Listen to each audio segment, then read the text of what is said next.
So if you've watched Joseph Zhang Flip CC, you would know that I use GD900. So GD900 is actually pretty good thermal paste, and it was recommended by Techier City, another fellow YouTuber who does PC flipping. In today's video, we're testing GD900 and we'll be repasting a couple computers, including my own computer and computers that I'll be selling in Season 2 of Joseph Zhang Flip CCs to see the improvement of GD900 compared to the old thermal paste, to see if it's worth it. Personally, GD900 has been doing great for the computers I've been selling. Every GPU that's come in, every CPU that's come in has been repasted with GD900, and surprisingly, nothing's been killed. It is non-conductive. Yeah, I feel like this thermal paste has got some pretty good value. 5 NZD for like a 30-gram tube. So that's why I bought like 5 of them, because it's such good value. If you see like Arctic Silver 5, I think costs like 20 bucks a tube from like PB Tech, it's simply not worth it. So let's get testing.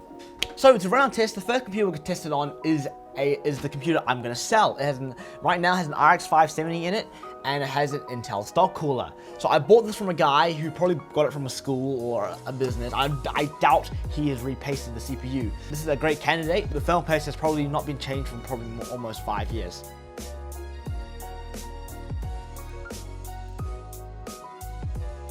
So as we can see here, yes, the person has put thermal paste on it, but as you see, there's not really much contact between the copper and the thermal paste. So one thing I really like about GD900 is it's really easy to apply and it's really easy to spread if you want to do some spreading. Personally now, I'm starting to use the X pattern, as people have recommended to me, as it has a better spread. Let's see how good the temps are now.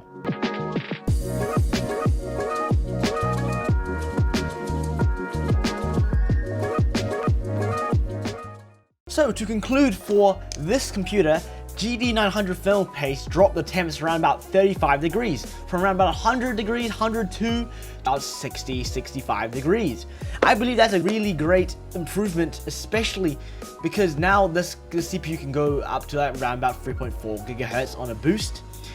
And it is especially good because back when the temperatures were at 100 degrees, we could barely do 2.8, 2.9, pushing it around about 3 gigahertz. So for this computer, I think GD900 is really good. So we have on my desk my personal editing rig, gaming rig, whatever rig. Test it out for my own computer. We'll be rendering out Joseph Zhang Flip PCs Part 2. It will be a great representation to see how good the thermal paste on Intel stock coolers perform.